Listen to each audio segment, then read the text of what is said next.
l'infomédia qui fait la une ce matin, c'est donc ce chiffre fou, 35 heures de direct sans s'arrêter. Le défi que va tenter de relever Cyril Hanouna à partir de 14h sur C8. L'animateur va prendre l'antenne cet après-midi pour la rendre donc dans la nuit de vendredi à samedi. Jérôme Evenichenko, bonjour. Bonjour Thomas. Pour établir ce record, Cyril Hanouna a donc imaginé un dispositif complètement fou. Oui, ce marathon télé, l'animateur va le mener avec une succession d'émissions spéciales, toutes en direct bien évidemment, c'est le principe de ce défi. Aujourd'hui à partir de 14h, il prendra donc l'antenne avec Touche pas à mon après-midi, une sorte de grande kermesse où ses invités se prêteront à des défis loufoques. Ensuite avec Camille Combal, il prendra les commandes d'Ils en pensent quoi Camille et Baba, avant d'enchaîner sur Touche pas à mon poste. En prime time, une spéciale de C'est pour nous c'est cadeau, puis en deuxième partie de soirée, un programme qui ouvrira les archives de TPMP. Cette nuit, une libre antenne qui durera ce qu'elle durera, puisqu'un lit sera mis à la disposition de l'animateur sur le plateau s'il veut dormir un peu.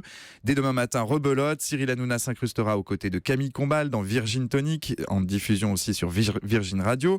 Suivra une version morning de TPMP, on le verra ensuite squatter le plateau de la nouvelle édition.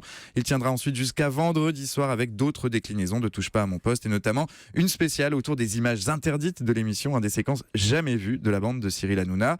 Cet enchaînement de programmes en direct devrait permettre à l'animateur de tenir au total 35 heures à l'antenne. Certains trouvaient qu'on voyait déjà beaucoup l'animateur sur C8. Ce nouveau défi ne va pas les faire changer d'avis. Oui, et ce défi, c'est surtout un moyen de marquer l'histoire de la télé, Jérôme. Oui, bien sûr, Cyril Hanouna veut laisser une empreinte dans le PAF. Il veut battre le record de France de la plus longue émission en direct, du temps d'antenne le plus long pour un animateur français.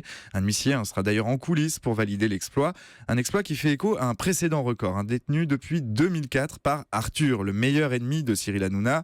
Il avait assuré 34 heures, 31 minutes et 9 secondes aux commandes d'Arthur et les Pirates. C'était à la radio sur Europe 2 à l'époque. Vous vous souvenez, Julie, il y avait Arthur qui avait tenu 35 heures quasiment, enfin 34 heures, 31 minutes. Arthur et les Pirates, qui avait été créé sur Europe. Exactement. Effectivement. Et donc les deux hommes, Cyril Hanouna et Arthur, se livrent une guerre à distance. Et si Cyril Hanouna réussit son défi, il récupérera la couronne de l'animateur le plus endurant.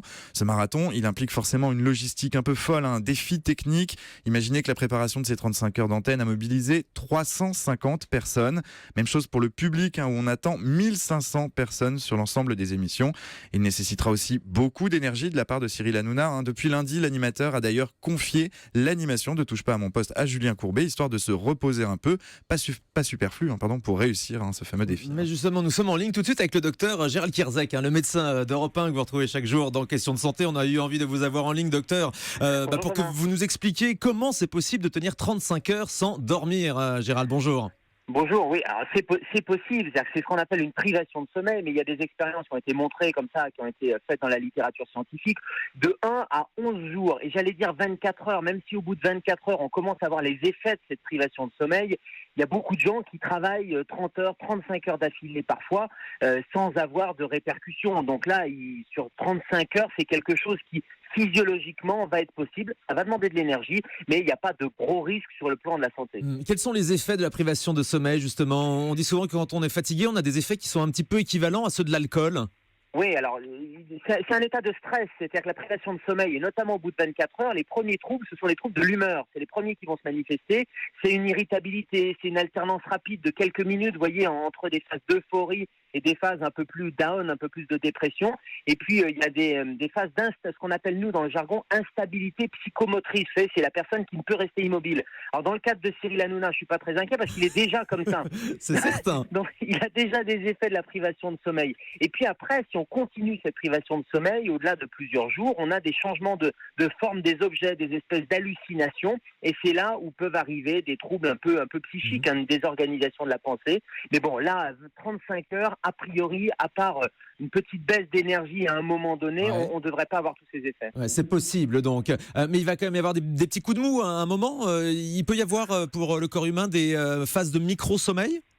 Oui, il peut y avoir des phases de micro-sommeil ou de baisse de vigilance. C'est-à-dire qu'à un moment donné, il va être moins vigilant. Parce que là, tenir un direct, c'est ça qui est difficile. C'est qu'il va falloir tenir une énergie pendant 35 heures. Donc là, il y a un lit. J'ai entendu Jérôme disait qu'il y avait un lit qui était sur le plateau. L'idéal, ça serait un peu comme les navigateurs là qui font des courses en solitaire, c'est d'avoir ces épisodes. On parle même plus de micro-sieste, mais c'est même en dessous de la micro-sieste, c'est de la nano-sieste. C'est-à-dire le fait de fermer les yeux quelques secondes, de se déconnecter un peu quelques secondes, ça va permettre de récupérer. Et il est probable que physiologiquement, il va avoir cette baisse de rythme. La bonne nouvelle, c'est qu'il s'est reposé. Effectivement, il faut arriver dans un état de stress minimal de façon à avoir les bons, de pouvoir tenir cette bonne énergie pendant 35 heures. Si vous arrivez déjà fatigué, c'est un peu comme quand on prend une garde. Si on arrive déjà fatigué, ça va être compliqué parce que ça va s'accumuler. Et bien, on suivra ça devant les caméras de C8 donc cet après-midi à partir de 14h. L'émission commence donc aujourd'hui, jeudi à 14h. Elle va se terminer dans la nuit de vendredi à samedi. Déjà, moi, je suis épuisé rien qu'à l'idée d'être à l'antenne jusqu'à 10h30 ce matin. On souhaite donc bon courage On vous soutient, à Thomas. Cyril Hanouna.